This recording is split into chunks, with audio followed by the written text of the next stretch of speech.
Hey folks, this is Bailey from Dank Wargaming, Hey, this is Heath with Team Table Hawaii. and welcome to the Path to Redemption, the Warhammer 40,000 Dark Angels podcast, where our aim is to provide Dark Angels players with the tactical and hobby skills that they need in order to enjoy this wonderful hobby of ours. It's here, the balanced data slate. It's finally here, so we're going to jump right into it and then follow it up with the hobby challenge and the community comments, because what's in the new release? Oh boy, Well, it's are we what's going to in the talk about? balanced data slate. That's the new release, so Yeah, we're just going to do it all at once. All right. So, how do we, we're well, I had this definitely going kind to of talk from about like them tactical skills. Yeah, yeah, so like I did this like as my old wrestling promoter skills. We're gonna start with like the curtain jerker, the opening match of points from Space Marines, and then we can get into the much more spicy Dark yep. Angels specific changes, and then the big Dark Angels reveal at the end in the main event. Does that work for you, Heath? We'll just leave that as a brief piece of Path Redemption lore about Bailey's history as a wrestling promoter. Yeah. Anyway, moving on. Yeah. So All right. Let's go. Let's just jump right so into it. aggressors drop 20 points for 3 and 20 points for 6. So it's 100 for 3 and then 220 for 6. I only have 3. Like I've got like 12. I could probably get 15 out if I needed to.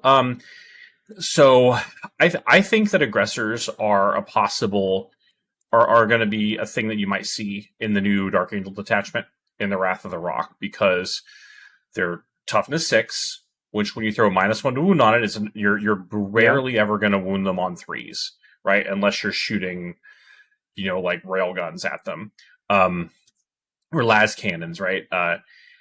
Basically anything else they're going to wound on 4s, right? And they've got shooting and they've got punching, so they can definitely. And importantly enough, they do not have the Deathwing keyword, which will come up. So I think aggressors might have a spot in the new attachment. Why are they getting a points reduction? I think they're just refunding some of the sins of the old Fire Discipline Apothecary, because they tried to fix that with points, and you can't fix something with points that's that efficient. So once they change the rule, though, it takes them because, well, there's no point anymore, and so they get the points back. Well, and I mean, and like I said, they had some coolness with the shooting, but every time I ran into it at the height of all that back at Tampa Open, and dude, I just charged right into them with Deathwing Knights and whatever else I had, or my Assault Intercessors, and you lance into them with a 10 Assault Intercessors with Azrael, and you just pick up all 6 of them. So I agree with the new detachment. You might see some play, because as cool and as dangerous as that squad was, you could pick it up pretty quick if you had a dedicated melee unit. And there's so many right, and then like they suffer from the fact that like we have Inner Circle companions and we have Deathwing Knights and right, there's so many dedicated melee units that fill that role in Dark Angels specifically that they just have a hard time getting into lists.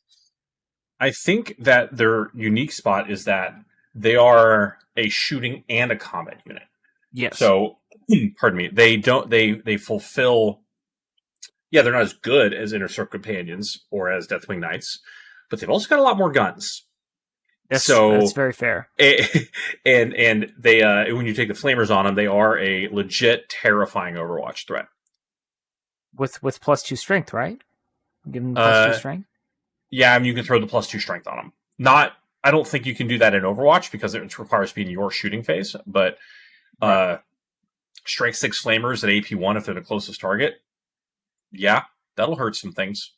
That'll hurt a lot of things. And if you're wondering why we're talking about +2 strength, because you're I mean, I know Look, we're a little late to the we're a little late to the party, so you may have been under a rock for a week, but like we just can't contain ourselves. There's some cool stuff coming in the main event, so just as we start saying things, just know that we're going to explain it all at the end.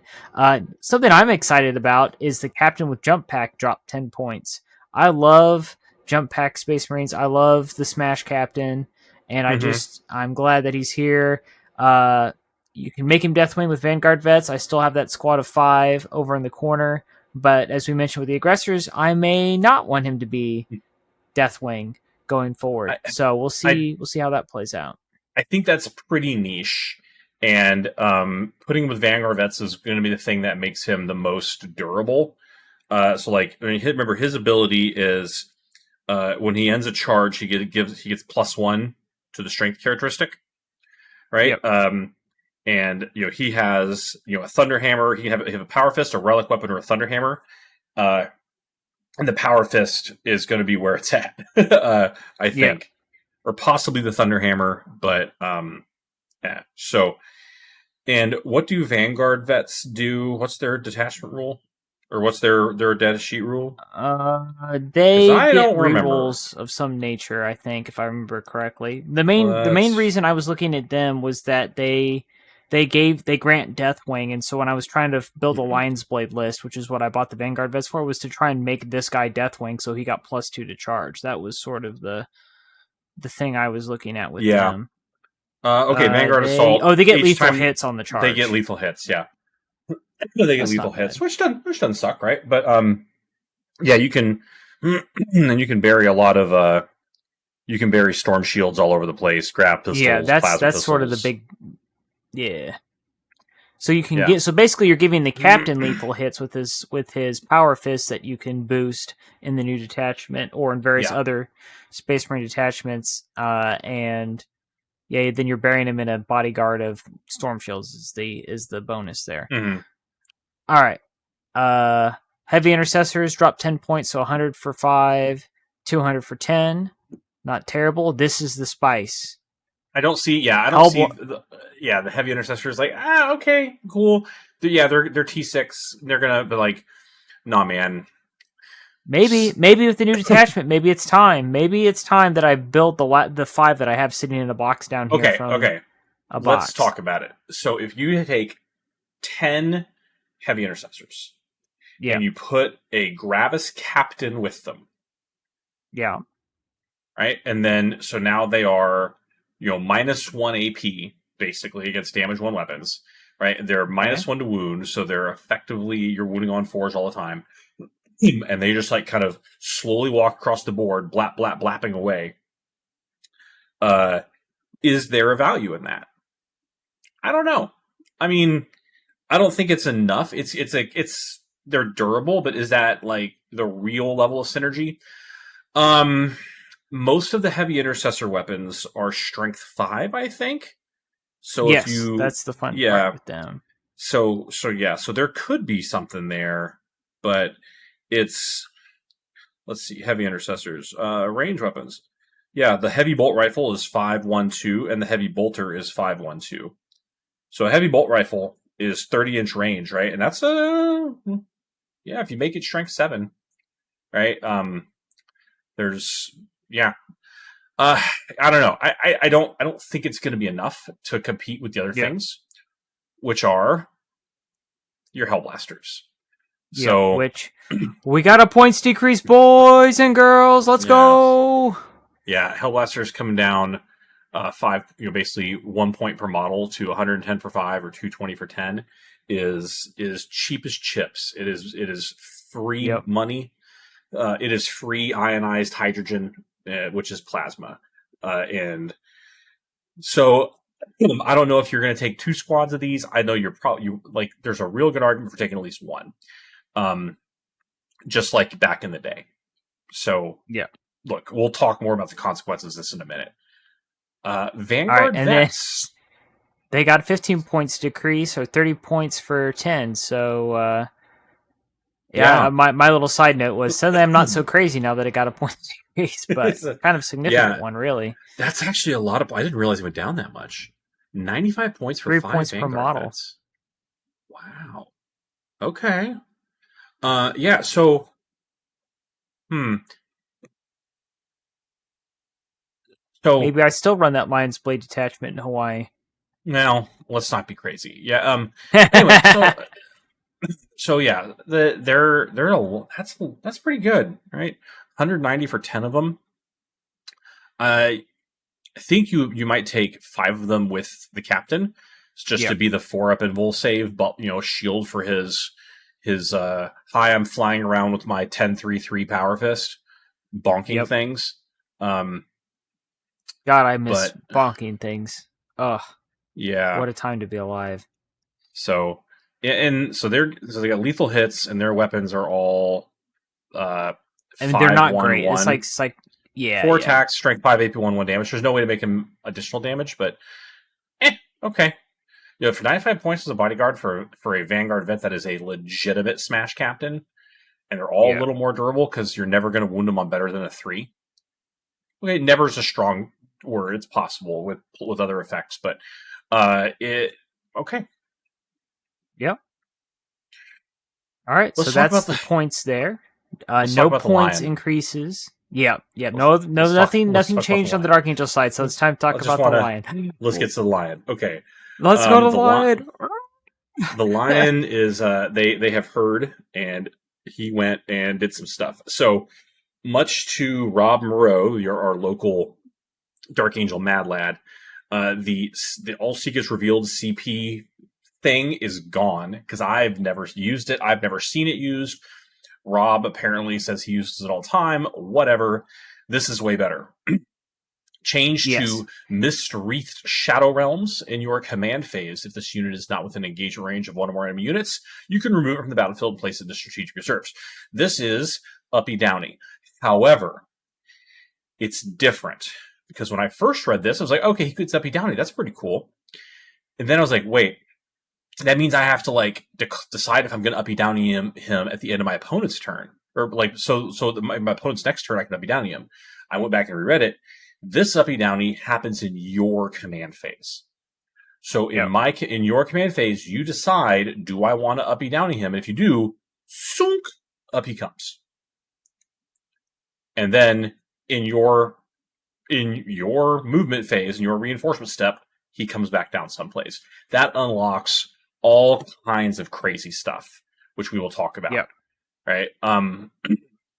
So what do you do in exchange for that? Well, the his Feel No Pain aura is unchanged. You can elect to have a 6-inch aura of 4-up Feel No Pain against mortals. Or I think the default now might be you can elect to have a 6-inch aura of reroll ones to hit and wounds for all Astartes units. Baby Bobby G from back in the day. I know Bobby G And doesn't do this anymore, but yeah, trust me, 8th edition, Gilliman giving full re-rolls to everything was hell it was on unbelievable. wheels. Yeah, it's like how to yeah, that's a good way to put it. So the more important, so he buffs himself. He rerolls once to hit and wound for himself, and any of the infantry that's around him to give him uh lone op, he's also going to buff them. This Wait. is Hold on. It says Astartes within 6 for melee, so that means my Brutalis gets this. yeah, that means dreadnoughts, right? Yeah, it does not matter. Any Astartes unit, right? If you're playing teams and you somehow manage to get Bobby G next to him, he would give him reroll ones to hit and wound. I don't think. Oof. Whatever. So this is pretty good. So he self buffs rerolls ones to hit and wound. Unbelievable, Yep. unbelievable. That's crazy talk, right? And then also the Emperor's Shield got back a little bit of the shine from the Index. So now instead of So bouncing mortal wounds back at you, which no one ever remembers to do, it has baby transhuman. Right? If strength is higher than the toughness, you're -1 to wound. And seeing as the lion's toughness 9, unless it's volcano cannons, I'm having a hard time coming up with stuff that's strength 18. I think like the storm surge, the big claw, the big ventral gun or dorsal gun. the big It's claws on the knights, maybe. they're out there. It's possible, but it's gonna be tough. It's going to be pretty rare. So, and But basically, this just means I'm gonna send him into knights again, though. Like that was like yeah, what I used him for yeah, was to solo knights, and now he has a better chance of doing that again. yeah, and like I mean, once again, he's terrifying in the knights, right? Because he's strength toughness 12, they're strength 12, and I'm winning on 4s and re-rolling the 1s. So reasonable chance I can, and that sword's AP 4, which means it's gonna, unless it's a knight gallant or rampager, it's gonna put you on it's gonna auto failure save. Yep, So with 4 damage each, right? with Reason lethal hits. reasonable chance. Yeah. Yep. So that's pretty good. I now out of all these, yes, the reroll ones to wound aura is a straight. The reroll ones aura is a straight damage buff. The Emerald Shield is a straight durability buff. I think that the Shadow Walking is where the spice is, because that unlocks, like, look, you know what the best kind of durability is? Being where you're supposed to be at the right time.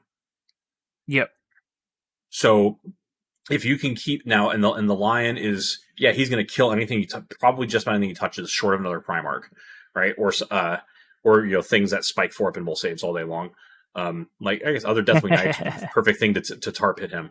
But the thing that's going to he's going to be really, really good for, I think, honestly, is helping you score primary on turns 1 and 2, or sorry, on turn 2, or and secondaries on turn 1. Because if you go first, okay, now I know what my things are. Now I know this. I know what the train is. I go first. Mystery Shadow Walk. I pick him up and I drop him someplace else on the board. Yeah, for like engaging all And fronts or whatever. to engage, to do an action, right? To do something. If you get like engage and your primary is Extend battle terraform or lines. something, extend, right? And yeah, if you get engage and extend or secure, and your primary is terraform, he's going to score you like 12 points. And if he's behind a What's the wall, one where you have to tag the table edges? containment is kind of gone from Okay. yeah, and we can talk about that too at some other point. I was unable to secure a set of the cards, Oh, the new which cards? Yeah, is yeah, yeah. which I guess is that's a which new is release thing. do any game stores in Indianapolis have them? Because Honolulu is straight up out, my dude. No, I was supposed to go to the Games Workshop this last weekend and pick up a copy of the new Space Wolf Army for somebody, but I didn't manage to make it over there. But I like the guy that runs the show, and it's a one man show, but I don't. He's just not open as often Yeah. as like the story stated, and he's very open about it. Like you have to keep looking at your Facebook, but Mm-hmm. like every time I try and go, I always forget to check Facebook. And when I get there, he's closed, and it's because like the power is out, or there was like a plumbing issue, or he just was sick. And I mean, it happens. Or it's the annual. All the Games Workshop managers have to go to Memphis and get their training week. Like I just had terrible, terrible luck going to that store. If you manage to find a copy of these, please let me know. Okay. And I and mail them to me, because yes, the island of Oahu is out. We have 3 game stores. I don't know if Minikyu maybe counts. I don't know. I'm okay. I might have one more shot, but they're all, and I don't know who has seniority over me at the main game store, but apparently 13 people do. So Oh whatevs. man. Okay. Anyway, so yeah, I have some notes taken on what everything is, but from what I understand, containment is basically gone. So, Okay. and I don't know if I would want to use him to contain anyway, but it gives you a lot of options, right? If you can get him out onto a Yeah. midboard objective behind line of sight blocking terrain, so that he can just kind of like, hey, I'm already here and doing a thing. There's a lot of attractiveness to it. Now, obviously, that's going to be informed by your opponent's capabilities, right? Don't throw him out there where he can get loan out, or where he's outside of his loan out protection. But let's see. Let's see. That's what your scouts and infiltrators and bikes and Yeah, stuff are for, right? Well, bikes can't do it, yeah, but right, that's what you got all those yeah. guys out Bikes wouldn't there. count. Yeah, but infiltrators and things like that could. There might also be an argument for another thing you could do with the new detachment, right? Which is a turn 1 deep strike with your Deathwing. So, Yep. That's or also true. alternatively, you could pick him up. You go first. You could pick him up on turn 1 and then rapid ingress him on turn 1. Because if he starts Yeah. on the board, it doesn't. He's not restricted to battle round 1, out of battle round 1. So, and that could be, once again, that could be spicy. It depends a lot on what the opponent is, but I'm intrigued by the concepts. So, yeah, I don't think containment is a thing anymore. That's I don't fair. see a card for it. Yeah. So, All right. That's okay. fair. So anyway, that's All where right. I'm at on him, right? I think consider the tactical options that his ability to jump around the board, and especially if you can keep him alive late game or into the mid late game. If he's alive on turn 4, being able to just boot teleport to the other side of the board to jump on an objective or challenge something is going to be very, very helpful. Oh yeah, definitely. All right. We ready for the piece de la Do it. resistance? Do it. All right. So we've got a new detachment, Wrath of the Rock, right? Mm-hmm. And it's just got a little sprinkling of all the good, like Space Marine good stuff that we all want, right? So we've got the new detachment rule, dutiful tenacity. So this is each time an attack targets an Astartes infantry or mounted unit from your army. If the strength characteristic is greater than the toughness of that unit, subtract 1 from the wound roll. So we have detachment wide on bikes and infantry, baby transhuman. Okay. This is So pretty good. It's pretty spicy. yeah, It's definitely a damn sight better than Unforgiven Task Force as our yeah, generic all rounder. Um, it's just a blanket, always in effect rule. It's awesome. It's awesome. Now there are some ways around it. For example, if someone is matching is like strength 4, like for example, I played a game yesterday with this detachment, and I ran up against a bunch of Tau crisis suits led by Farsight. They all had strength 4 flamers against my toughness 4 stern guard, and Farsight has a +1 to wound aura. So he was wounding me yep, on 3s because it yep. I doesn't can see that. trigger this rule. Right. So, okay. But like all of his Melta wounding my Terminators on 4s and my regular Marines on 3s, good God. I survived like the Deathwing Knight, so the lion, based on the cards that we drew, I had to go, I think, get established locus on turn 1 and area denial on turn 2, and the lion just stepped out in the middle of the board, and the Deathwing Knights, just the way the terrain and our deployment zones, I couldn't get them behind cover. But I was like, you know what? I think it's going to be okay. And just they stepped out there and took two entire battle rounds of shooting from a Riptide, a Ghost Keel, and a Storm Surge, Hmm. and Hmm. just okay. Oh my.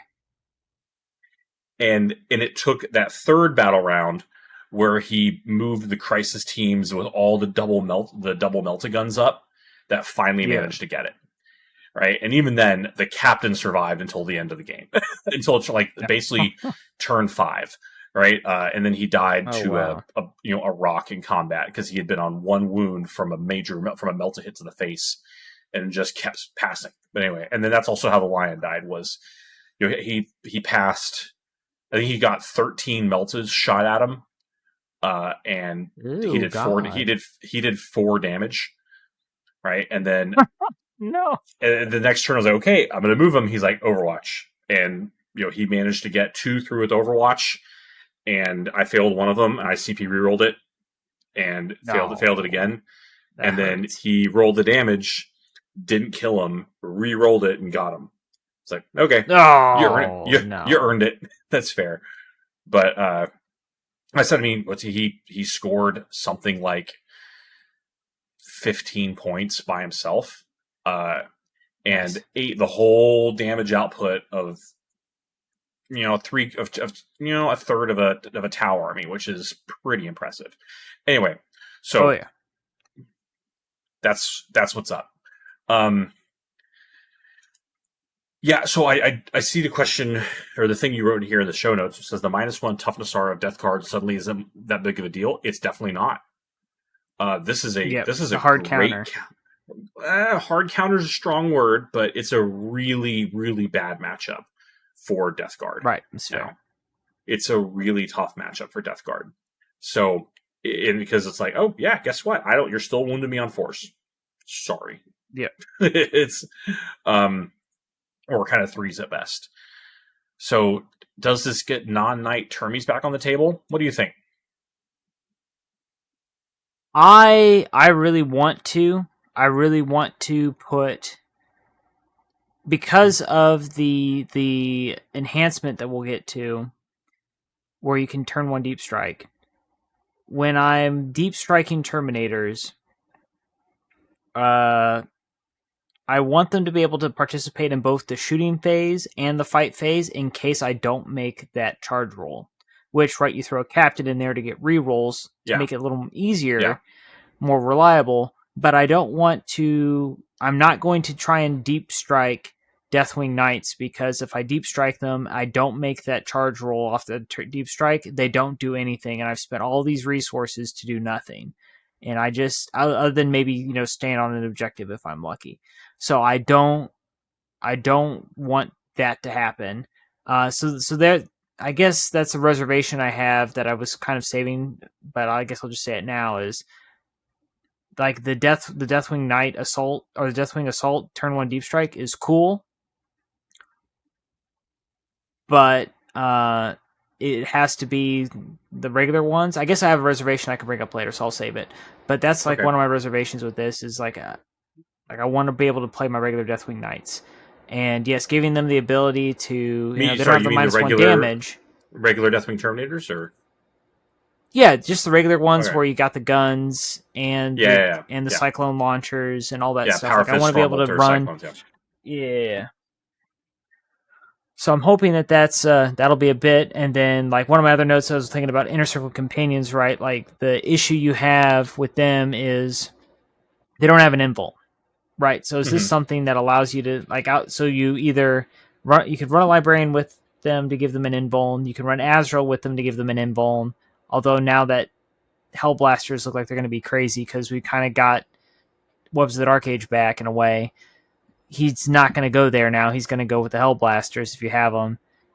I don't know. So this gives you I a mean, chance to give them. yeah, I don't know. I know like the big thing is to give them the Judiciar, but like I don't know. I just don't feel like I'm skilled enough to play that. So like I like that's fair. having this to kind of help them.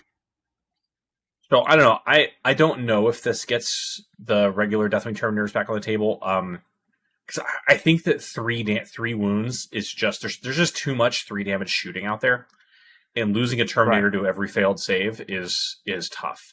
That said, getting +2 to strength on 40 Stormbolter shots and 4 Cyclone shots has its Yeah. appeal. It and they're +1 to hit against your oath target, right? It has its appeal, right? So I will most likely not be doing it, but I can see the attractiveness. I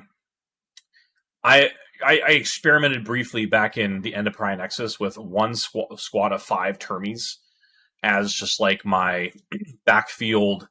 They're going to drop in and burn an objective. They're going to do this, and this would make them Yeah. because, like if you're not trying to use them as a mainline combat thing, so they're going to turn all the guns on them. Sure, now they're like, hey, you can't just throw nothing into them, right? Right. They're going to be a little. It's going to take strength 10 and AP 2 Right. multi damage to actually dig them out, right? And even then, they're still wounded on threes, right? So yeah, I do like what you said about Inner Circle Companions, though. I think that Inner Circle Companions are going to love this because -1 to hit and -1 to wound. Yeah, throw a couple Yep. librarian or two. Um, for that invul save, maybe you have 2 of them with a Libby, or one with a Libby, one with Azrael, and then one with a Judiciar. And you just got, once again, with Inner Circle Companions, I've been playing a lot of Inner Circle Companions. I've been playing Librarius Conclave exclusively prior to Oh this yeah. weekend Yeah, yeah. for like a month and a half. And you just got to be really, really careful and patient with how you move them and set them up with terrain. But the -1 to wound would help a lot. So Yep. yeah, I think that getting a character in there or an Azrael in there to give them that would be nice. So and then yeah, this would definitely help bikes, right? I have my own Yeah. Oh thoughts, yeah. which we can kind of talk holistically about everything. Yeah, does it make bikes? Once again, Outrider, or sorry, Black Knights still suffer from the non-Primaris. They're 3 wounds instead of 4, and just big blasty booms pick them up too fast. Yeah. So Outriders might actually benefit from that a little more than Black Knights, but again, we'll see. I'm planning on next time I play this, I'm going to try some Black Knights and see how it goes. So Nice. Enhancements, shall we? enhancements. Overall, I'm kind of meh on the enhancements, with one exception. Gotcha. So yeah, So go tempered ahead. in battle, aura, Temp- Startace model only, so it can be bike or non-bike. While a friendly Startace unit is within 6 inches of this model, you can reroll battle shock and leadership tests taken for that unit. This to me is super meta dependent, so I don't know enough about the new Chaos armies and how much they yeah, mess with leadership and battle shock. I know Tyranids mess with I'm battle shock, but nobody plays Tyranids around me really. I'm So whelmed. it's it's Yeah, it's matchup dependent. it's 10 points. Yeah, it's Like it's it's cheap. like It's the cheapest one if for a you build reason. the list and you've got 10 points left, throw it on there. Yeah, The chances of it being in the right place at the right time is very, very low, right? So, whatever. But I do like how they said Battle Shock and Leadership, because that makes it useful against things like Chaos Knights. But anyway, let's finish with the best one last. Deathwing Assault. Deathwing model with the Deep Strike ability only. The bearer's unit can be set up using the Deep Strike ability in the reinforcement step of your first, second, or third movement phase, regardless of any mission rules. So yeah, you get a turn 1 Deep Strike. You do not get a turn 1 Rapid Ingress, because it says specifically of your first, second, or third movement phase, not your opponent's, or of the first movement phase. So, is this useful? Yes. It's I think it's 15 points. Once again, if you yes. find yourself with some then sure. Is it game breaking? No, but I could see a strategy where you've got, you know, a character with a unit of Deathwing, and the plan to drop them and the Lion someplace on turn 1. Yeah. So the Lion Yeah. starts on the board, and then they, drop this in. Is that the most effective, efficient use of them? I don't think so. No. No. Um, Maybe I would see, if I was forced to do this, what I would do is I would probably take 3, or like a unit of 5 Deathwing Terminators. Probably not even Knights. Put an Ancient with them and get the Ancient this, and then they drop with the Terminator or with the Lion. So now I've got 10 or 12 OC on an objective, and then there are also deep strikes or lone op screening the Lion from behind terrain. That would be what I would do if I had to. So Yeah. So my yeah. reservation about this that I mentioned earlier is that having played a lot of the Stormlance lists, you don't have enough models to risk things in Deep Strike. If I see if what that you're makes saying. sense, Yeah, right? Like, yeah, like I just like you only have so much kill potential in a game, right? Like if you have your 3 Deathwing Knight squads in Stormlance, you want them in combat turn 1, because for every turn they're not in combat, that's that many less you're dice you get to roll, and they're not yeah. fighting in 2 phases. It's only 1 phase. And so if you're not advancing and charging turn 1, you're not getting you lose potential. That's why I never deep strike my Deathwing Knights in I Stormlance. completely And agree with like you. as much as I want to do this because it's cool, and I remember early 8th edition when you had turn 1 deep strike, just everybody had it. And that turn Yeah. 1 Blood Mm-hmm. Angels blitz, if you didn't have scouts, was so Or devastating. The turn 1 high like the 9 demons, the hive bloodletters, tyrants just for turn. boom. Yeah, Yeah. yeah, yeah. Like the old heads know how powerful this ability is, but the problem is I feel like is that Deathwing Knights and Deathwing Terminators and just Terminators in general are so points heavy that, like I was saying before, if you don't have guns on them and you try and deep strike in turn 1, and I can't remember I feel like it's been a while since I've done the math, but I feel like the math is 47% chance with the reroll. Yeah, Like if you yeah, it right, is. so if you put a captain in the squad and you make a 9-inch, more than 9-inch charge, because it has to be more, you have to roll a 9 on the dice. You have to roll a 9 with a reroll is 47% chance. So are you willing to throw 15 points on a character on top of that character going into a squad to throw your whole game plan behind a 47% chance turn 1? That's why and I just don't think you I want to don't do think that's that. the point of it. Yeah, I don't. This isn't about you deep striking to get into combat, right? Because again, anyone who plays you just say, "Oh, he's got a turn one deep strike. I'm going to castle like this." Yeah, I think so. Consider that you could put this on. You could put this on a jump pack captain with Vanguard vets. No, you can't no, because he he doesn't doesn't have get the it. Deathwing Yeah, keyword until he joins the squad. Disregard, disregard. Yeah, it once again it'd be like an ancient or something that went with a unit of bear terminators. This would be to get the consistency utility out of it. This would be like, hey, I'm gonna drop a unit of terminators here to develop my game plan early, right? yeah, Or to be a move blocker against something, right? Once again, and is that the right way to spend basically 250 points? I don't think so. Not when yeah. you're, much of the rest of the stuff you got, right? So I think it's cool, Okay. but it's just oh, Now, it's if so easy if to mess this up. if it lets you turn one rapid ingress, this would be a different conversation. But it Yeah, does not. Yeah. yeah. Okay. How you feel about Uh, Lord of the Ravenwing? I don't like it because think about it. Basically, to get the full effect, you have to put it on a chaplain because Or the champion? because the champion already gives you rerolls to charge inherently. Like that's part of his rules. So there's no point, right? Like, at least he used to. Does he? Look that up I real don't think quick. he But does. basically, when I Yeah. was looking at it, I feel like still gives you rerolls to charge, or is it +1? Does he give you +1? I think it's +1. That's what it is. It's Plus plus one to one to advance, advance and +1 to charge. Plus charge. one to advance and charge. Okay, Yeah. so it's a little more useful than what I thought it was. But originally, I looked at it and was like, "Oh, this is not great." But no, that does help. That's right. The champion does this +1. At some point, he gave you rerolls to charge. But Hmm. I look young, but there's a lot of gray hair in here, so I'm an old head, and I remember when it was rerolls. So okay, I like this a lot better now, knowing that, especially at 10 points.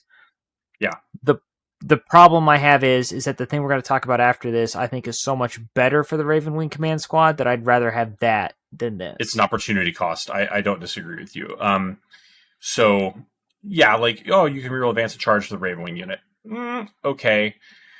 Um, I agree. The opportunity cost of the ancient weapons is the problem here, because ancient weapons are 25 points for any Astartes model, and you improve the strength characteristic of melee weapons. That's all melee weapons by 2, and improve the AP and damage characteristic of those weapons by 1. Holy Let's moly! go. Let's cook, right? No strings Good, attached. good That's the God, key. No yeah. strings attached. It's not like the Unforgiven Task Force where you have to be battle shocked, right? Or Nope. Stormlance where you have to charge to get the Well, max. Like it's just all so the those time, right? were strength attacks and damage by 1, 2 if you were battle shocked, or Right. the Stormlance where you have to charge. This is just all the time. And what's really Exactly. Yeah. important Yeah. here is that this is the only one I've ever seen that buffs AP. None of the rest of them do that, other than the Stormlance one, and that doesn't buff That's fair. damage. Yes. So the buff to AP and damage together, ooh, ooh. Yeah. Yeah. So, um, let me tell you a story about a Terminator captain with this and a strength 10 AP 3 damage power fist Oh. that wounds Oh. crisis suits on 2s.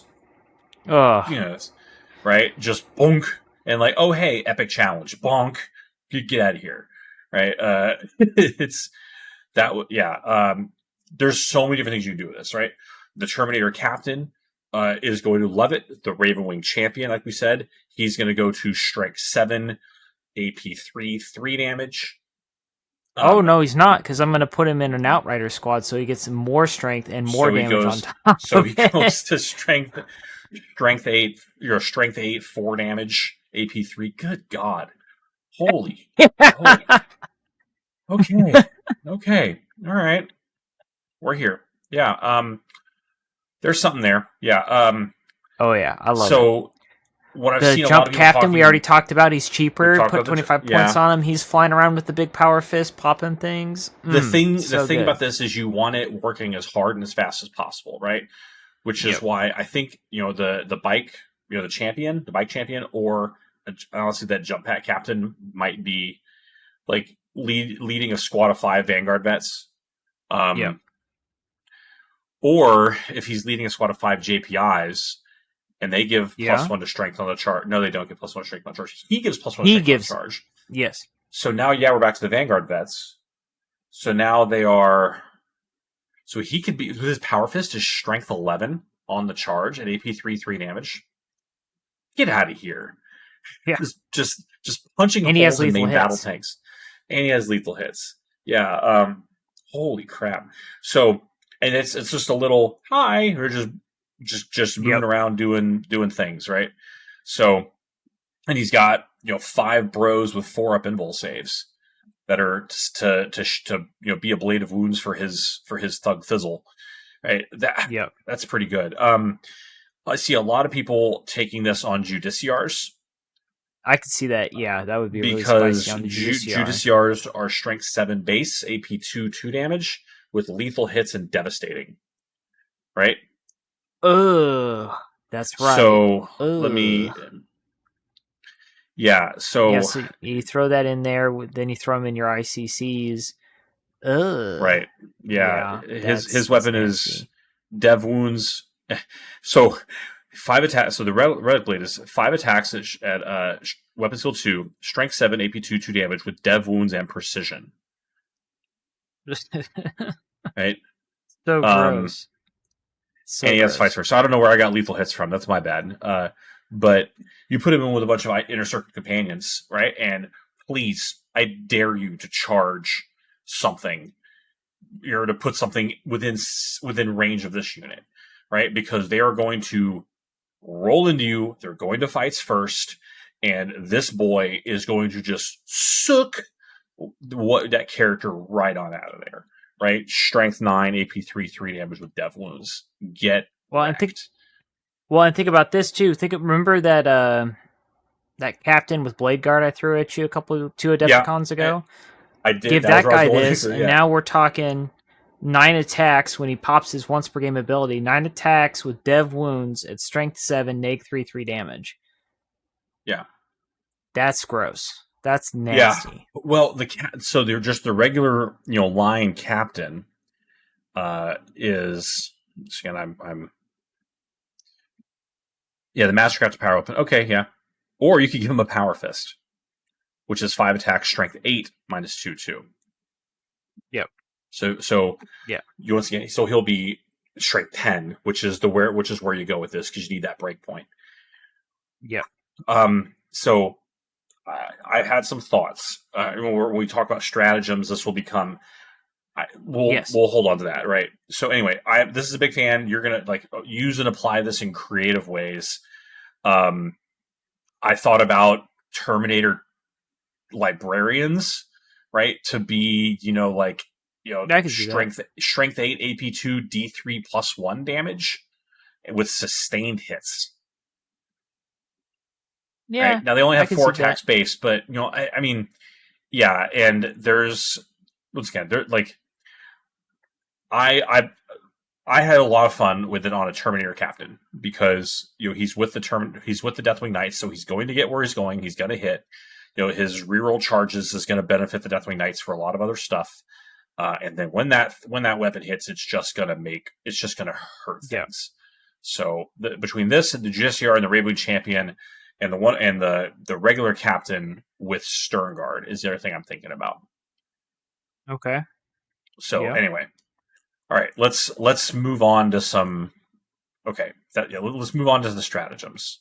All right. So, first one we're looking at here, it's 2 CP. It's inescapable justice. We love that. The Batman stratagem here. So, in any Mm-hmm. phase, just after your Oath of the Moment target is destroyed, you target one Startace character unit that's on the battlefield, and then select one enemy unit within 12 inches that's visible to your unit. That enemy is now your Oath of the Moment target until your next command phase starts. Yeah. So you get to double Oath. That's the problem is this is 2 CP, which is a Yeah, lot it's because a lot. this is a very CP hungry detachment. So Yes. the reason why I said that I think a Terminator captain or a captain with Stern Guard is going to be where your thing goes is because of this. I think that using a captain to reduce the cost of this stratagem is the only way it's going to see play. Now, when would you do it? Well, the obvious choice I think is shoot something, oath something else to charge it because you're going to have your thing in front of it to charge. Now, you don't need oath for Terminators, for Deathwing Knights. You don't need it, Right. right? A 2 CP to reroll ones to hit isn't my thing. Now, so this is why I'm kind of a fan of Stern Guard with the captain, because if I oath shoot something with my Hellblasters or my whatever, and then my Stern Guard, which have moved up, they oath something else, and then they can shoot and charge it. Because their shooting is going to soften it up, right? And then they can charge it. And remember, Stern Guard reroll their wound roll on their oath target as well. There. Yeah. So, yeah, and the Stern Guard sergeant can have a power fist. Well, that's fair. So So for that's where me, yeah. no, that's I like that, and I now regret because I have some Stern Guard over here, and I don't have a Power Fist on the Sergeant. Now I regret that. But for me, the big thing is recently the way I've been playing my Oath target is a lot of times when I feel confident that I can kill what I can see in front of me, I oath whatever the thing is that I know is going to counterattack me. So that That's when great. my enemy charges into my Deathwing Knights and doesn't kill all of them because they're Deathwing Knights, then my Deathwing Knights can fight the thing that charged them and have oaths on them. And it just is like a minor deterrent, or is like, hey, just so you know, if you come out here and try and countercharge me, I'm going to mess you up if you don't kill me outright.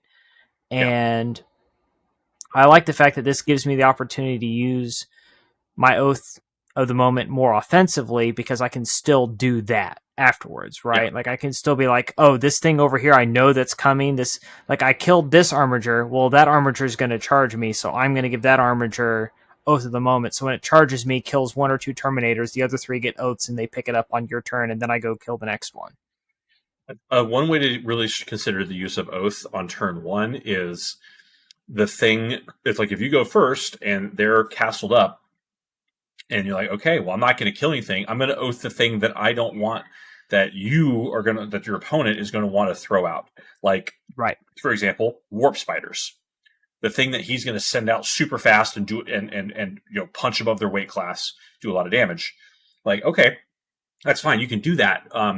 Just keep in mind that I'm going to overwatch them, and you're my oath target, and that's going to hurt.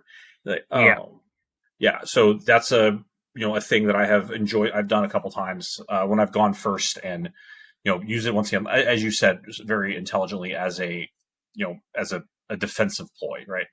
So now that means being able to oath twice once again. I think this is somewhat situational. It's not going to be something that comes up all the time. But if you set it up correctly, it could be very, very important. Yep. Yep. Okay. And I think just a quick point with the enhancements and with this, we were talking about the captain and getting the most CP efficient out of this. The issue we're going to run into in building lists in Dark Angels with this detachment, with the enhancements too, is we have so many special characters that I want to slam into this detachment You that have to running generics that can resist. take the enhancements. You have to resist the urge. It's not going to be there because as we've talked about in MetaWatch, which we skipped this because there's like MetaWatch is blown up because of this detachment now. And We've consistently new seen cards doesn't matter. Yeah. Yeah.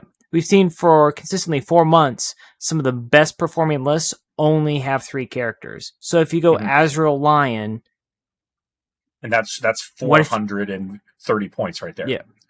So yeah, and I think there's a huge argument for Samael on this list, in this detachment. I have thoughts. We'll get to that. Yeah. So but if you run your 3 characters and it's all 3 named characters, you can't use enhancements on them. You see, Agreed. it's not And like there's yeah, so much.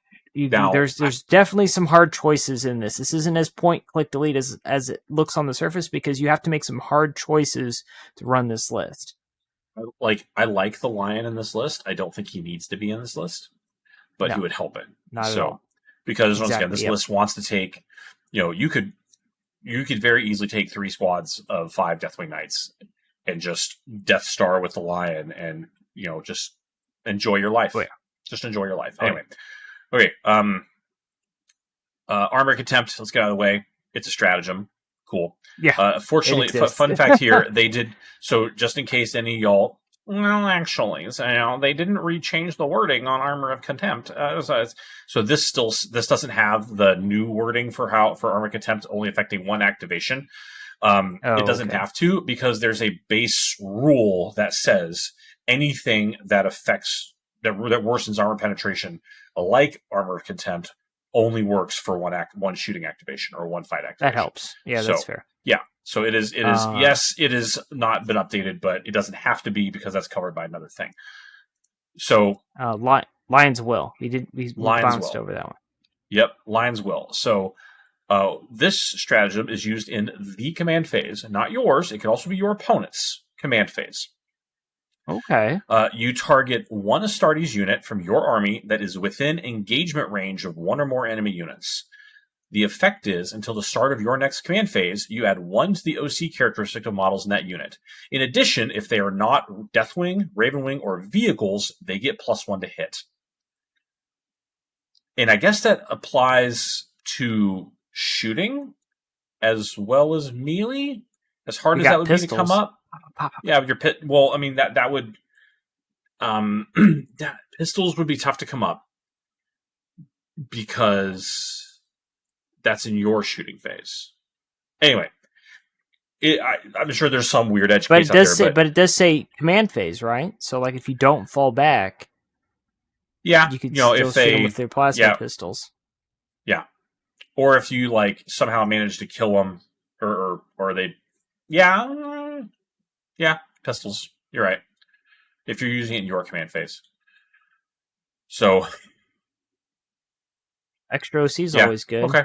Extras. So there's 2 ways to use this. I think one is the defensively, where they charge you, and you're like, man, I really don't want I've got I can't risk losing this, you know, this I can't risk a battle shock check. So because things happen in your command phase in whatever order you want them to, you can play this stratagem and then take the battle shock check. Or, Okay. you can, so that way it's kind of like a second auto pass. Because you auto pass with one unit and you do this with another one, you're going to have a baseline of 1 OC on the Right. unit, even if they do fail. Alternatively, you could say, hey, I'm an auto pass and I'm an alliance rule to give them +1. All right, so you bump up their OC. So, once again, a little situational for that. Well, and Now, I think the big key with the non-death wing and the non-raven wing non-vehicle is that to get that +1 to hit is having that weird scenario where you have a continuous combat coming through from another turn with units that we know are not as durable. Now they're more durable with the detachment rule, but like my assault intercessors, my jump pack intercessors, right there, or hell blasters or something, right, are now not quite so there. the Hell Blasters are probably going to have Azrael attached to them. The Assault Intercessors are going to have. I don't Oh, know. that's true. That's This is true. where, remember where I said pay attention to aggressors. This is where I Yes. think Yes. this stratagem is going to interact very, very well with aggressors. You can move, shoot, charge onto an objective, beat the crap out of somebody, and then in their command phase, give yourself +1 to hit. And Yeah, also bump because yourself up to 2 OC. So you can deny them yep. the primary of holding that objective. Yeah, and it So matters let's because get they hit on threes, so they go to they twos, which normally is hit good. on 3s, and there's no way to make them Deathwing because you cannot attach any characters to them that are Right. named and are already members of the Deathwing. So, yeah, so your Gravis Captain or your Apothecary Biologus right? Who still is a good option because of that, because Apothecary Biologus becomes like OC9 if his unit kills something in melee. Well, now we're Yeah, talking, yeah, right? that's useful. So I think that is where you would use this is offensively, right? If your melee unit just rolls in, beats the crap out of something, right, and then pluses their OC up, right, to take it from to deny the primary to your opponent. Because if I roll in and even with Deathwing Knights, they're not going to get the +1 hit. Who cares? I get 5 Deathwing Knights, plus a captain on your objective. Boom. Guess what? They're 12 OC on Yep, your objective now. Best of luck with that, mate. So yep, yeah, that's pretty I think that's helpful. where I'm seeing the usefulness of this. It's probably going to be Yeah, much more difficult to use defensively, but in that situation, offensively, you can cook with it. I'm going to come back to that when we get to the other Okay. stratagems, because I think there's another stratagem that plays into this to help you Mm-hmm. create these long-term consistent combats going into your turn, Okay. which I also think is pretty powerful. So going to the tactical mastery. So this is in your movement phase. You pick an Astartes unit in your army. That unit is eligible to shoot and declare a charge in a turn in which it advanced. And if your unit has the Ravenwing keyword, it is eligible to shoot and declare a charge in a turn in which it fell back. This is awesome. So yeah, You this use is what this every everybody single needed. turn. Every single turn, you're going to use a stratagem, right? Yeah. That last page, is like, okay, these are cool. They're situational. It's a little here, these next 3 we're going to talk about, this is why you play this detachment, including the -1 Yep. to wound and the thing, like these 3 stratagems. So, Yeah. this is why when you said I like Samuel for this list, this stratagem is the reason why. Because I can only give one of my units in my army advance and Yes. charge. Yes. So you have to have Samael to make another unit be able to advance and charge. Because I'm going to use this. You could, yeah, sure, you can use it on your Deathwing Knights, right? Okay, whatever. But what I found myself using this thing on was Hellblasters. Because I'm going Okay. to move, advance, and then shoot something, charge something else. Yeah, because you have to with Hellblasters. You got to Yeah, get them out of line of and sight and do other things. let me point something else out to you. When are you directed to use this stratagem? In your movement phase. It doesn't say when in your movement phase. It does not say before a unit moves. It does not say before they roll the dice for the advance roll. You move, advance, and then decide whether or not this stratagem is worth it. So you Oh, don't have that's to fair. commit to advancing and charging and then roll a 1 on the advance and be like, God dang it. Now I have to spend another CP to re-roll that advance to commit to this. Because I'm already Oh, committed. that's fair. No, that's a big deal. And that was my biggest concern. I was talking to some people who were texting me when all the new rules came out, and I said, "This is cool." The problem I have is that I'm so used to Stormlance that instead of just like mindlessly rolling advance rolls and charging every turn, which we kind of talked about previously with Mm-hmm. the I don't want to deep strike my Terminators, I now have to actually pick something. And that's one of those things where I have Yeah. issues where like you're having to worry about Overwatch threats and counterplay threats and things is, part of the glory of the Stormlance Deathwing Knight list is that you overload them with threats, right? Like all 3 Deathwing Knight units are advancing and charging. The Lion is also advancing and charging on top of that, and so are all the Inner Circle companions. You're just overwhelmed with things advancing and charging. And I give Yeah. all that up to get the defensive buff. Now I still get to do it with one unit, but when I restrict myself to one unit, now I can't give you 3 charge options and be like, okay, you get to overwatch one of them. Now it's like, no, it's very clearly this is the one you overwatch, right? Like So, I'm yeah. restricting myself on some things. And once again, this is why, like I said, you can, if you want, you can roll multiples and then pick which one Yeah, is eligible to advance and shoot, or to shoot and charge. And what you said right there, I think, is plays into kind of what the fundamental point of this detachment is. This detachment you're going to need to play it a little patient. What this wants to yeah, do is you're going to want to move to midboard and stage, right? And like, yeah, sure, I can send one thing or I can send another thing, but you're going to want to move to midboard and hang out, right? And then use some of the other shenanigans to control the midboard objectives. So what I like doing with this is kind of similar to what I did in Gladius. Was I will move the lion and the knights up, and the lion sticks his little foot out, right, or runs through a wall and then touches an objective, and the knights stay behind him, behind the wall, and hey, he's lone op, he's on the center objective, you can't shoot him. Best of luck if you charge him. Please do. I invite you to. Yeah. And now what I've done is I've created an imbalance in the initiative. I have the advantage on mid-board objectives. You're going to need to do something about that. If we just keep the status quo, I'm going to win the game because I hold the center objective.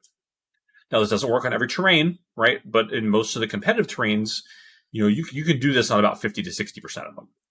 Right. And so this detachment is even worse for this because I may not need to advance and charge because of this other stratagem we have called Leonine Aggression. Yes. So Leonine Aggression is played at the end of your opponent's charge phase. Target is one Astartes unit that is from your army within 3 inches of one or more enemy units, or one Deathwing unit from your army within 6 inches of one or more enemy units. Effect, you now declare a charge that targets one or more of those enemy units and resolve the charge, but you don't count as having charge for the purposes of the charge bonuses, which is basically you don't move into the fight first step. All the rest of your charge things would activate, is the way they've ruled this in the past with heroic interventions. So this is like for the Lion's Blade detachment, this stratagem is in Lion's Blade, kind of. And it was like the whole reason you played that detachment was I could put Deathwing Knights, like if they touch, or if they get that whole 40 millimeter base onto the control area of an objective, right? That's like 7.1 or whatever inches wide. Yeah. There is no point on that objective that is more than 6 inches away from them. So if you touch that objective, they are going to charge you. Yeah. Period. And if you put something on the center of it, right, and it's on a 40 mil base, or the lion, then you can't go onto that objective without them charging you. Yeah. So this is the powerful other reason why I think that captains are going to be very important for this list. I think a Deathwing, a captain with Deathwing Knights. Oh, yeah. Because you can always just keep this in your back pocket. Because it becomes free at that point, right? Because it reduces free. It by 1. Yeah, it reduces it by 1. Now, you can only use the Rites of Battle type effect on one unit's Rites of Battle once per battle round. Yeah. So there's no point having multiple guys, right? But having a squad of Deathwing Knights with a captain, right? That you sit up here and say, okay, come on to that objective. Go right ahead. That's fine. Charge. And then boom, boom, boom. And now I've just got 6, probably 3 extra because of the consolidate and the pile-ins, inches of movement in your charge phase. And now I'm just going to catapult myself, down your throat. Yep. Well, and this goes back to the Lion's Will, where if you helps you set up those sustained combats into your turn, right? Where we're talking about where like you get to the command phase and I'm already in because the things that you're trying to give that +1 to hit to, even with the detachment rule, are still kind of squishy, and you don't want someone to charge you. Like charge your intercessors, your scouts, your infiltrators, like your jump pack intercessors with captain because they don't have the Deathwing keyword. You want to charge them, punch them up a little bit, lose a couple guys, go into your turn, buff yourself, and then fight them again. At least that's how I look at it.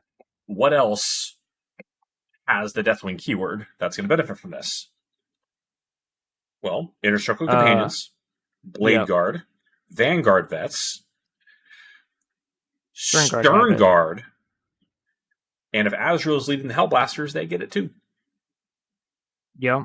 Any unit that Azrael or Asmodai or Ezekiel are leading also have this rule. So then, once again, I wonder if that's... come near my Hellblasters. I'm just going to 6-inch heroically ravine into you with Azrael. I wonder if we'll see some more Asmodai because of this then, because that's a possibility. That's a possibility. Gives everything, that option. And they're all going to reroll hits. It's a thing you can do. Once again, very easy to overinvest in characters with this army or with this list. Yes. So setting up these little traps and mastering the way this works, I think, is going to be one of the key tactics for using this detachment effectively. Yep. So, oh yeah, and your Deathwing captain that's doing this for free. Remember, he gets to free reroll the charge. Yep, exactly. Yeah. Oh yeah. Yeah. Oh, yeah. He's Yeah. like you are putting a Deathwing captain in this list. Like, Yeah, I I'm think a so glad I Deathwing have one already captain, painted and ready to a go. Deathwing captain, and or a Stern Guard captain is a real is like yes, Yep. because you could roll in there and hold on. When does Inescapable Justice any phase after your oath moment target source? So you could roll in, punch this guy to death, and then oath your next target straight from there. Yep. Yeah. All right. Anyway. Last stratagem is a blast from the past. Another one. We love it. Relics of the Dark Age. So it's not weapons, it's relics. But so in your shooting phase, you pick an Astartes infantry or mounted unit in your army that has not been selected to shoot yet, and until the end of the phase, you add 2 strength to the characteristic of the ranged weapons equipped by the models in your unit. So, Hellblasters, the biggest issue... The obvious choice, is the Hellblasters. Is that when they opened the toughness cap on vehicles, right? They when things were no longer maxing out at T8, Hellblasters were lost a anti-vehicle little, right? Yeah. Then when they would let things go to T9, 10, 11, 12, suddenly Hellblasters became a light vehicle to anti-heavy infantry weapon, not we are going to kill everything weapon. They could punch up if you had a lieutenant along with Azrael to get sustained and lethal on 6s into your oath target. That was about all you could do.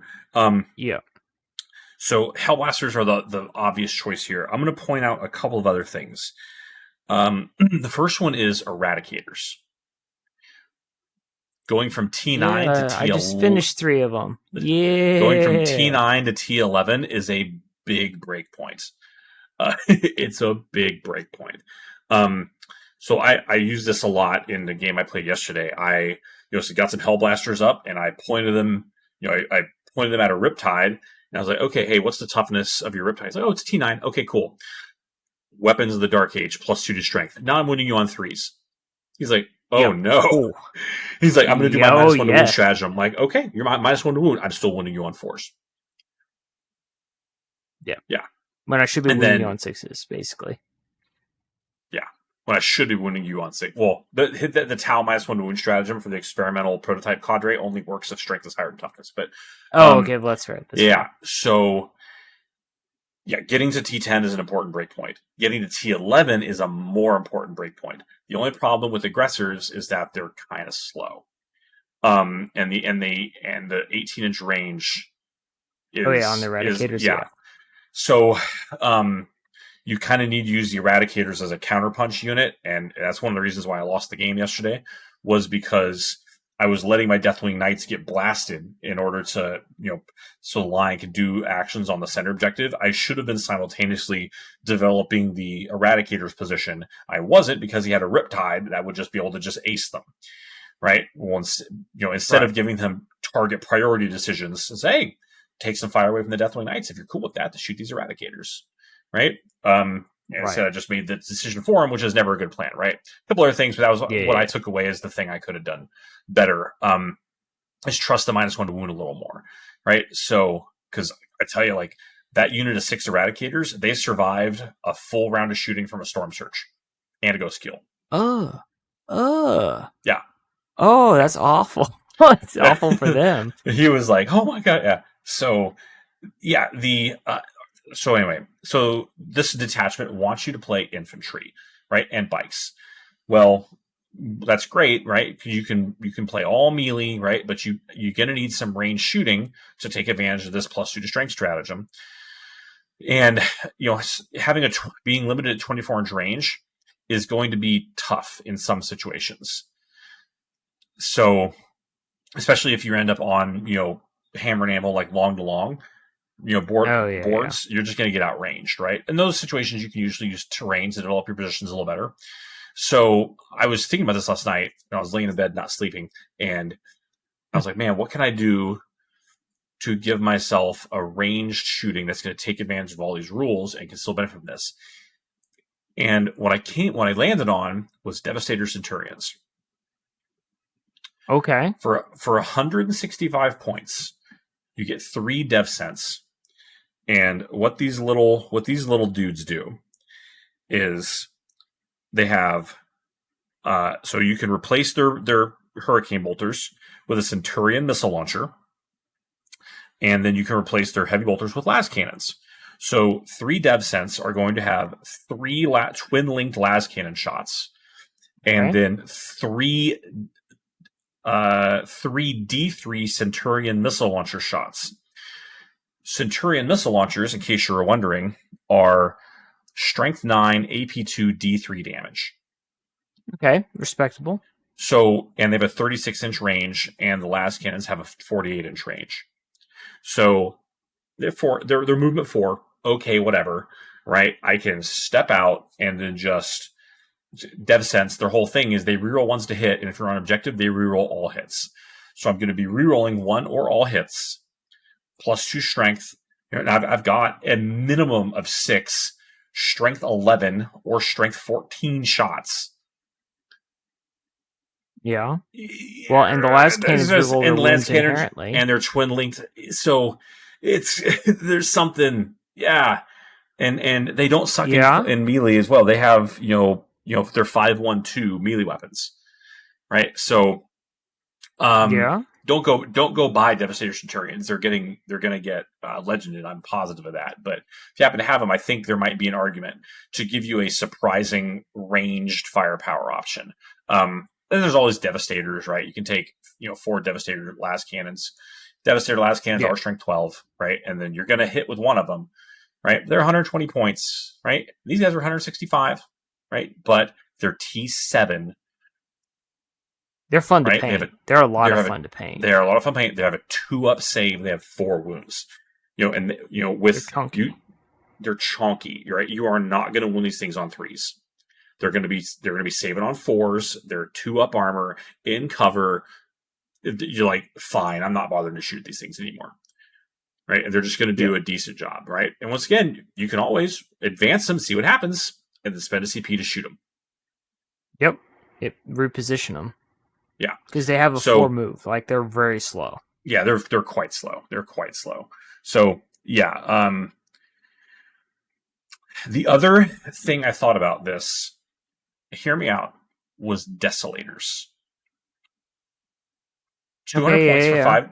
So you sit them center of your objective, or center of your whatever, your deployment zone, in a building out of line of sight, and they just have a 24-inch with their little mini indirects, and their Vengor launcher on the Sergeant has a 48-inch range, and it's indirect, strength 7, AP 1, 2 damage, blast.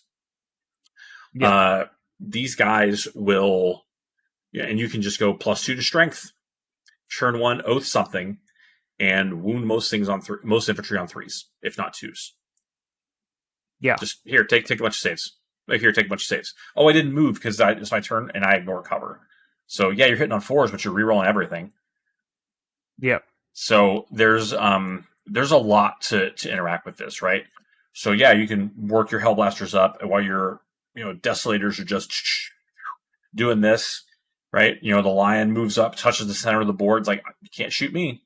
Come fight me. That's not going to work for you either, right? And they're going to have to break cover because they're under indirect fire from the Desolators. Right? I think there's a lot to like about this. Once again, you're going to use Tactical Mastery and Relics of the Dark Age probably every turn. This is going to be a CP intensive list, so you're going to need some discipline. Yeah, well, and I think too, like, just not throwing everything all your eggs in one basket, because like you look at this, and the big temptation is to go Ravenwing Command Squad, 6 Ravenwing Black Knights, 9-man brick. It advances, it charges, it shoots, and it shoots its strength. With the +2 strength, like you could just throw all 10. Your eggs into one basket, and it's like, yeah, it's cool, and I've done it. But the issue I always run into with playing Dark Angels lists is that I have that one really cool thing that I do, and I do it, and then I kill one thing, and then 5 other things kill me, and I lose. So and that's the thing to watch out for. problem with having that 300 plus point unit is, it's if it's not working, it's losing, right? Unless it's getting you an objective, right? And things like the Right. lion, which are durable, very durable, both because of lone op and his shield and all his 3-up invul save and all that stuff, is going to be cool. He's going to sit there and just score primary, right? And you're going to need to come fight him, and you're going to lose. The only reason he died yesterday is because he took 3 turns of sustained fire from Tal Melta, which eventually, That's not much right? that But can survive that. But the beginning of battle round 4, the score was I had scored 43 points between 20 secondary and 23 primary, and my opponent had scored, I think, 12. Because I had blanked him on primary because it was linchpin, and the only thing he did was just score some objective for 3 turns in a row. I still lost the game somehow because I had an absolutely epic collapse of dice. And also, it's a few other things, but yeah. The Vengors or the Desolator squad stepped out from behind cover to shoot at the Crisis team, and that was moving up, and they rolled. So there was like 3 Kroot that were standing in front of the Lion, and then a Crisis team, and these guys are all right. They're jump out. Their missiles are going to hit the Crisis team and blow them up because it's like D6. They're going to wound on 2s. They're going to hit on 3s, wound on 2s, right? I had incursors and all this stuff, and it was just they rolled 5 2s to hit, and like they missed every single time, right? And when I roll, it was like I rolled 9 shots into the Kroot, and wound. I rolled 9 shots. I hit with 6 of them, and I failed to wound with all of them. Ooh, into no. Kroot, and then I shot the missiles. Right, I hit 4 times. I rolled 4 1s to wound. Whoa! I rolled the Vengor launcher. I shot 1 time and I missed. It's like, well, I don't know what's going on here. Right? This is unfortunate. So, yep, that happens. Yeah, that happens, right? And then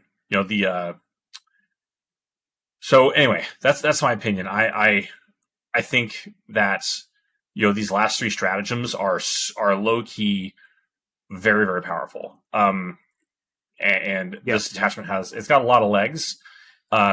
Is it as good as Gladius? I don't think it is, but I think it's Dark Angel-y, and it's a lot better than everything else we have. I think it's better than Inner Circle. It's better than Unforgiven. It's might not be better than Company of Hunters, but Company of Hunters is very, very, very specialized and requires you to be a faction expert to use it. So all credit to Aaron Wish, but yeah, exactly, our boy Aaron. Well, I would also point out, let's think about it in terms of the Lion, right? Like as we've done with some of these other detachments, right? Lion does not benefit from the detachment role; he already has it inherently, and he couldn't benefit from it anyway because he's not infantry or a bike. Looking at these strategies we just talked about, right? He can't use weapons or the relics of the Dark Age, but he can lean in aggression and he can tactical mastery. Armor Contempt, I guess. Yeah, you can do that. He can Lion's Will. He can do Inescapable Justice. He can do all the rest. Right. Yep. So yeah, and I don't need to give him +2 strength with his 2-shot pistol. Okay. Yeah. So. Yeah, I'm not stressing about that. So there is definitely a lot of play with the Lion in this detachment. With the rules that are there, whereas in a lot of other detachments, there's no love. There's no love for the Lion, which is why. Yes, he can be played in this detachment. No, he's not an auto include. So no, I'm okay with that. So let me run past you a couple of lists real quick. Okay. So I've played one of these. I haven't played the other one.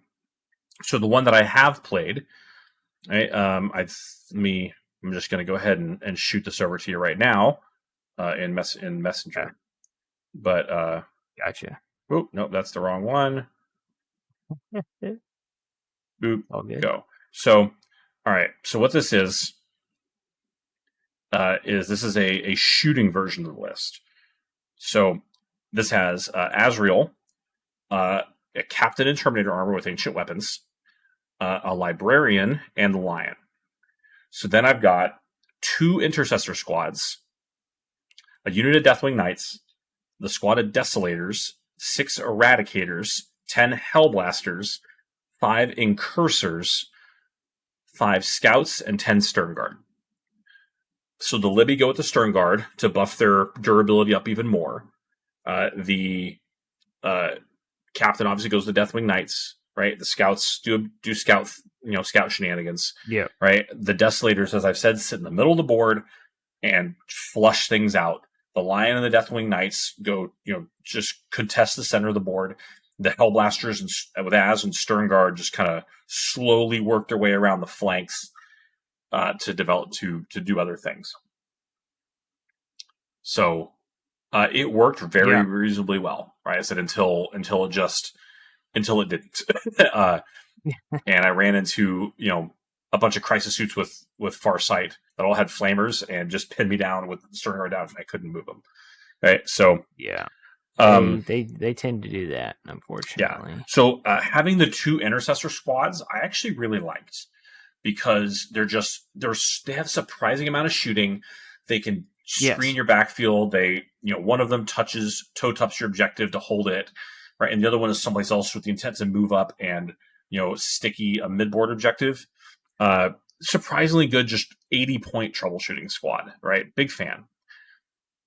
That's what I've run into. The last game I played, I ran a double intercessor, and I had that same experience of like, oh, it's nice to actually be able to tag multiple things and just kind of keep the pressure on. Because that's what it lets you do, is you get to keep pushing the pressure onto your opponent because they just can't.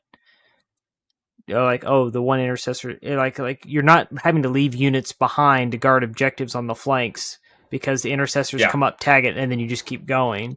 Because I always run it. That's where I was getting frustrated with Azrael with assault intercessors, because they'd have to stop. Like, they'd go and take an objective and then stop, and they couldn't move. And I was like, no, I want to move. I want to keep going, and I can't. Agreed. And Agreed. Yep, big deal. So I'm a big fan of intercessors. They shoot kind of better than you would think. They punch decently well, right? That crack grenade launcher doesn't suck, right? No. So, and the sticky objectives is real clutch, right? Okay. So I have another variant of it, which I probably won't talk about because it's silly. But let's just talk about the melee version of this list. Okay. So melee version of this list: Azrael, Terminator Captain, the Lion, Samael, and a Ravenwing command squad. The command squad has ancient weapons. Then 1 unit of intercessors, 2 units of Deathwing Knights, 1 full unit of Hellblasters, full unit of Outriders, full unit of Black Knights, and a scout team. So one of the bike units is advancing and charging because of Sam. The other one has, the command squad, right? And they're going to be using the tactical mastery probably every turn. The Deathwing Knights and the Lion are just going to like, bloop, hey, they're moving up in the middle of the board, right? And just kind of leapfrogging through cover. And then Azrael and the Hellblasters, you know what that does, right? So yeah, exactly. Honestly, I think the shooting one is probably a little better, but I'm not sure. I have to play this to find out. I think that there's also a lot to be said for inner circle companions. Having a unit that's just -1 to hit and -1 to wound, pretty good. It's pretty good. But you're saying you're going to need be very careful with how you move them, or put a librarian / Judiciary in there to give them a little bit more defensive buffs. So that's my take on the matter. No, I think that makes a lot of sense to me, because you got to take advantage of Samael's ability to open up that tactical mastery for other things other than your bike squad, because you do want to have that bike squad. We're Dark Angels players. We want to have our bike squad. We want to go punch stuff. And he lets you do that without having to overcommit to any one thing. Then you just have the 3, because you have 2 bike squads threatening. The Hellblasters has 3 big threats. And then so you're up to 6 big threat units with the Lion and 2 Deathwing Knight squads after that. So that's plenty. There might be an argument for cutting down to like a unit of 3 Outriders and a unit of 3 Black Knights with just Sam. And that way, depending on what I need, do I need 3 damage on the charge? Do I need anti-vehicle, anti-monster? I join him to whichever one. and the other one just kind of like, it's 80, 90 points. It runs around and kind of does what an intercessor team would do. Yep. As it acts like the second intercessor team to just screen and move and hold objectives and that kind of stuff. Which for 80 points for a mobile, not upset about it. So Yep. Yep. They're yeah, good so I said, harassment units for like going and dealing with things that they're gonna like their trash objective sitter unit. Like either one of our bike squads are gonna beat that thing up. Just beat it to death. And yeah. I'm okay with that. I also really like the tactical mastery, or sorry, the inescapable justice, for bike squad with Samael, because he really needs an oath to get the most out of his sustained hit tool Yeah. rule, right? So putting him into something that's not the oath target is you're kind of fishing, and maybe you get lucky, maybe you don't, right? So yeah, once No, again, that's fair. without a captain to cheapen it down, right? You're going to pay 2 CP for it, which is pretty steep. So Yep. okay, All right. So yeah, we're going for like an hour that's and what a we're half. thinking Let's move about the on. new detachment. Yep. So monthly challenge. I had a heck of a time, Heath. I haven't got them all painted, and you'll see some of the Mm-hmm. objectives, but I had a heck of a time customizing my stern guard. I got 8 of them that I built, and Okay, then I primed, and then I've started painting. So, like, he's respect the got back the banner. back banner from the old company vets box. You know, got head and backpack bit from vehicles, right? I made sure my backpack game was strong. Mm-hmm. Same thing here. Like I got some vehicle like adornments on the backpacks, and then I made sure to use some of the new Dark Angels heads and stuff from the Primaris sprues. So, and then I got like the Dark Angel shoulder pads on them. And then on because these are not, some of them are the push fits, but some of them are the kits.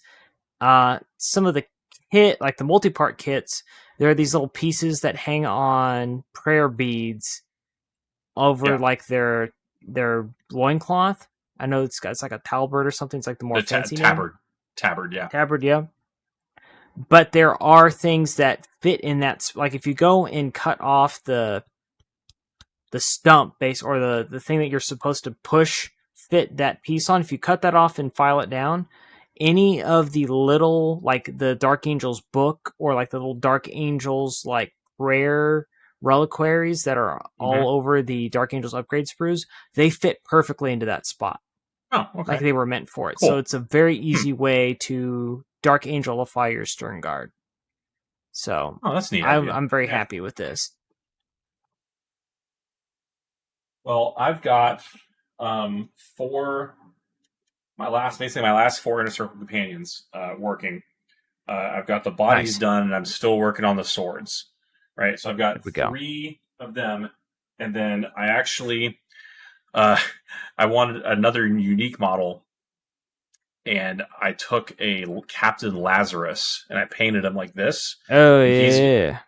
he's gonna get the standard. Yep. So, and then I made a little, like from the Dark Angels, or sorry, from the, I think it's like one of the Primaris Lieutenant sprues. He's got the little pointy thing where he's like, that, kill Oh that. yeah. I chopped the hand off and carved it into the pistol arm that goes with that pose. So it's got Oh still got yeah. the ICC robe. Right. So that's where I'm at on that. That's good. I've had a bit of a rough time in the last couple of weeks. I spent, okay, rough time. I was on vacation. I went to You had a pretty cool vacation. I went to, If there was I went more to time Japan. and things were better, we could Yeah, talk about it. But yeah, it was we pretty can cool. talk I about got that. to see some pretty cool pictures. So hobby challenge for next month. What are we doing? Let's see. What seems wrathy? What's Wrath of the What's Lion? Wrathy? Yeah. Yeah, man, I don't know. It's Oh I don't know what's on theme. man. Comment below. We'll figure something Yeah, out. I guess. Yeah, I guess we could see some comments, see what happens. Otherwise, we could just Hmm. keep proceed. Like, I need to Yeah, finish these Stern Guard. You're still working on or inner circle. yeah, You're working on your inner and circle companions. I'm yeah, working on these Stern Guard. We can try and just wrap that up. Just as like a I've got holdover. I don't know if I've been working up for a tournament, and I don't know if I'm going to play Libby Conclave or if I'm going to play Wrath. And I would need to paint another librarian if I was going to do Libby. But I'm gonna keep working on that stuff because I have everything I need to play Wrath, right? Who does whatever. So Yeah. see the Sweet. cases. Yeah. Yeah. Yeah. Anyway, Yeah. All right. So community comments. So we're going to look at that. So we have the Jess maybe first. They're the winner chicken good dinner. job. Good job. And then we're going to go to Race Raider. So our buddy Alan Percival. Not to dox him too hard. But if you've been here, if you know, you know. So he's saying, Heath, those Inner Circle companion conversions are sick, man. So he's a big fan of those Inner Circle companions. Appreciate it, bro. I'll get better pictures when I get them all done. I got a new lens for my camera just for his miniature photography. Oh, nice. Nice. Yeah. Alan is claiming some stolen valor. It was me looking at Warglaves, not Toby. So I made a comment last month about Toby looking at Warglaves, and apparently it was Alan looking at Warglaves as allies. So that happens. It happens. Sorry, Alan. We'll give credit where credit is due. Wabash always cites. I've got the T-shirt that literally says Wabash always cites. So let's see. If I was going to go Gladius, it would be mainly for the Artificer Gravis Captain. So that guy is just. I've noticed he started to pop up in some of those lists. They call him the Mini Catan. The Mini Catan. Yeah. Yes. Yeah, because he's got all the defensive. Well, I mean, and you throw 2-up him in armor. this That would be a 2-up armor, 4-up invul, 5-up feel no pain, and he halves incoming damage. And he's -1, and then you can make him -1 to wound. Well, if it's he wouldn't be 2-up. Right? He wouldn't be 2-up armor because the Artificer armor in Gladius gives him the 2-up armor and the 5-up feel no pain. Oh, that's fair. Yeah, but -1 to wound on that chassis is also pretty nasty. The original version of this list had a Gravis Captain with the Eradicators, and I was like, I don't need this. It's not required. But I want it, but it's not required. Calm down. So, yeah. That's fair. So, I think that's a wrap. Heath. We did it on a Monday. Just so you know, we're committed. This is a Monday. Heath came hot off the tarmac from work. Yep. And I'm pounding things to help keep me. I mean, I'm drinking some water and stuff, trying to stay awake. So after a long day's work, so we did it. So thank you all for listening to this month's episode of the Path to Redemption, the Warhammer 40,000 Dark Angels podcast. Our next episode will come out in July after the 4th, because we all got to go celebrate America. And I know there's a big tournament going on out there. So we're gonna have to hopefully have some tournament reports from Heath to talk about. Yeah. Maybe I need to sign up for that. Yeah. Yeah. See, this is why we hang out and talk, because we don't forget these things. So I'm really sad. I got an offer to go, but work is not forgiving. Yeah, my work too. Our annual audit is like the last week of June this year, and it's just. Yeah, last week of June is fiscal close for my biggest supplier, only supplier. So that's not you don't get to not be at work for that. Anyway, it'll get better. Into 4th of July. It'll get better after the audit.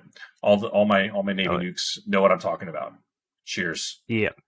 Yeah, well, and same for me, because at the end of July we've got all expenses paid trip to like a casino golf resort in Southern Indiana that's very famous, because it's where They have like a PGA Tour quality golf course, and it's where Larry Bird's from. So like that's what this town's famous for, is their casino, their golf course, and Larry Bird.